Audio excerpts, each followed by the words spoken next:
Hello students, today we'll talk about Coulomb's law. We'll see scalar form of Coulomb's law, we'll see equation of Coulomb's law, limitations, and we'll also see effect of medium on force, electrostatic force between two charges.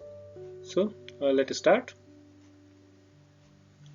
Consider two charges Q1 and Q2 separated by distance r. Now we knew long back that if you have charges, there is some attraction or repulsion. But Coulomb was the scientist who first time gave quantitative idea about the magnitude of force, direction of force. So Coulomb's law is essentially giving us one equation by which we can find out, we can calculate how much is the force. If you have two negative charges, we all know that they are going to repel each other. But how much is the repulsion? If you have positive and negative charges placed close to each other, we know that they will attract. But how much is the force of attraction?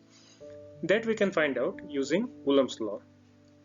So according to Coulomb's law, the electrostatic force between these two charges is directly proportional to product of the two charges, that is Q1 and Q2, and it is inversely proportional to square of distance between the two charges. So we can say that electrostatic force is proportional to Q1 Q2 by R square. If you remember gravitational force, Newton's law of gravity, we had very similar situation there. Gravitational force is proportional to product of the two masses and upon r square, that is F is proportional to m1 m2 by r square. So much similarity so far, but then you have one difference. In this case, if we remove proportionality, we have the constant as 1 by 4 pi epsilon 0. What is epsilon 0? Epsilon 0 is permittivity of vacuum. For now, we consider the two charges to be in vacuum, and so we are considering permittivity of vacuum. Suppose if the charges are not in vacuum, in that case, you will not have epsilon 0, you will have epsilon. So for vacuum, we consider permittivity of vacuum, and its value is 8.859 into 10 raised to minus 12 Coulomb square per Newton meter square.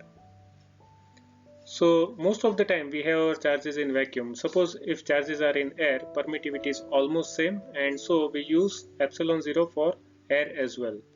And so to get rid of 1 by 4 pi epsilon 0, writing 1 by 4 pi epsilon 0 every time, we prefer to give it common symbol small k. So most of the time this expression is not written as f is equal to 1 by 4 pi epsilon 0 q1 q2 by r square. It is mentioned as f is equal to k q1 q2 by r square small k. Now what if the charges are not in vacuum? It is always possible that the charges are in vacuum, but you cannot avoid the possibility where charges are in some other medium. So consider charges q1 and q2 at r distance in vacuum. Consider the same two charges at same distance in some other medium. So how do we find out force between q1 q2 at r distance in vacuum? We say that it is 1 by 4 pi epsilon 0 q1 q2 by r square, or k q1 q2 by r square. We denote the force as Fa, let it be force in air. So for this condition, when the charges are in some other medium, how do we express the force? Let the force be Fm, force in medium.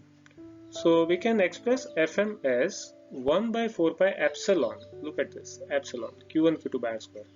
And now we will not be able to write it as k q1 q2 by r square. Why? Because we know that k is special symbol given to 1 by 4 pi epsilon 0. When medium is not vacuum or air, we cannot use k. So this is the equation. Now, very important thing about Coulomb's law is it indicates that the distance is very important when you are finding out electrostatic force. See, if I double Q1, suppose I have some value of Q1 and Q2, I find out force, and then in next situation my Q1 is doubled. what will be the effect on my answer? Instead of Q1, if I take 2Q1, my answer will be doubled. What if my R is doubled? Now if R is doubled, I am going to take square of that doubled value, and then my answer, the force, will be reduced by 4 times. So effect of distance on the electrostatic force is more as compared to the charge.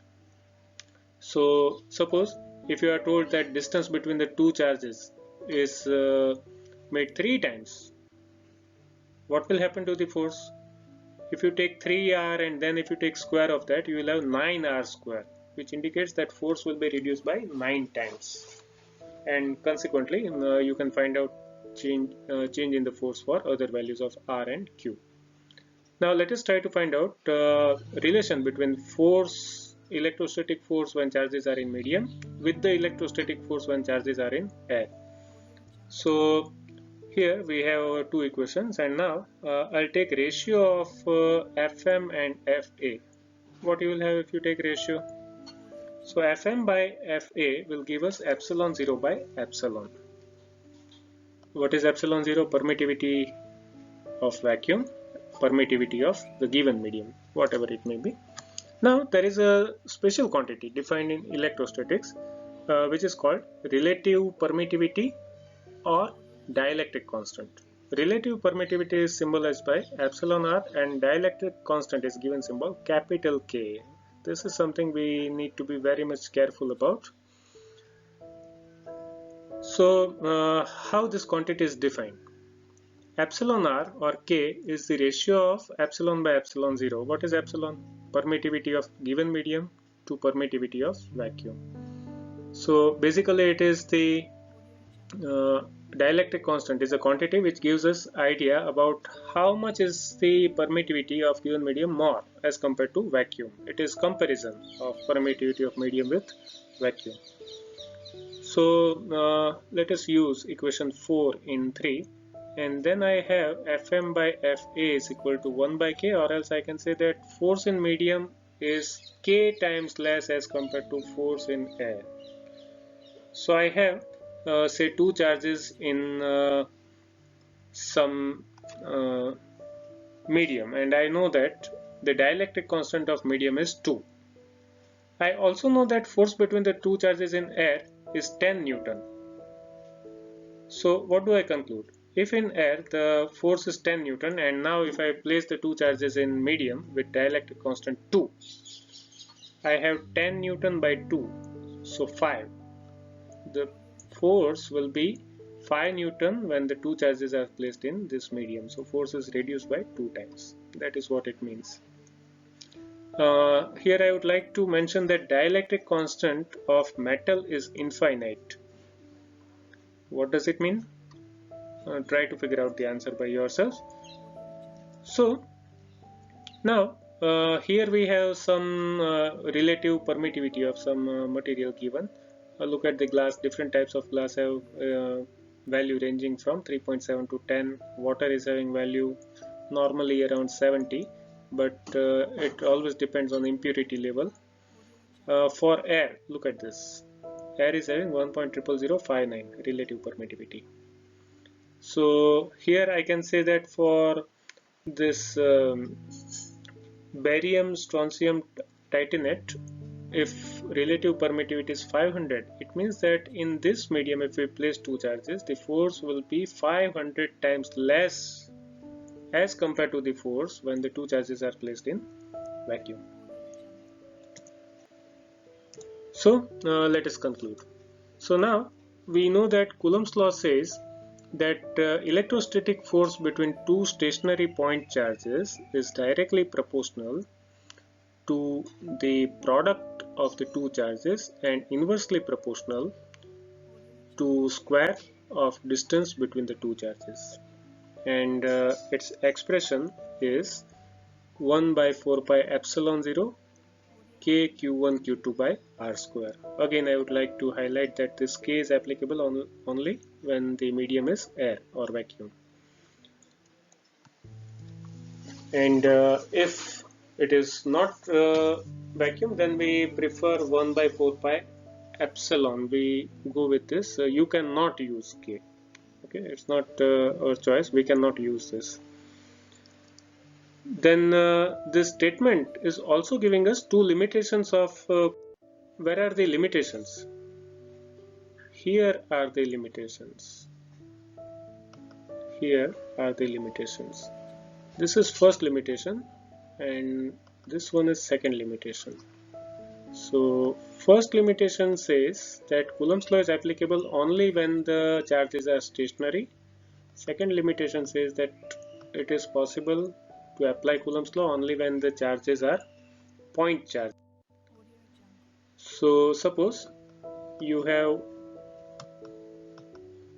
one charge distributed on this circular surface and other charge is spreaded here. So if this is first charge, if this is second charge, and then if you are asked to find out force between the two, you cannot use this formula K Q1 Q2 by R square. Why? Because we don't know what is the value of R here. So Coulomb's law is not applicable directly. Coulomb's law is not applicable directly when you have this type of situation where charges are not point charges. Okay, so be careful about that. The other thing we now know is dielectric constant or relative permittivity. Dielectric constant is symbolized by capital K, relative permittivity is epsilon R. And it is given as ratio of permittivity of medium to permittivity of vacuum. And more the dielectric constant, less the force between the charges in that medium. Again, I would like to highlight that be very much careful when you are using K, because you have small k and capital K both in the same topic of electrostatic force. So be extremely careful. We keep it up to this for now. Thank you.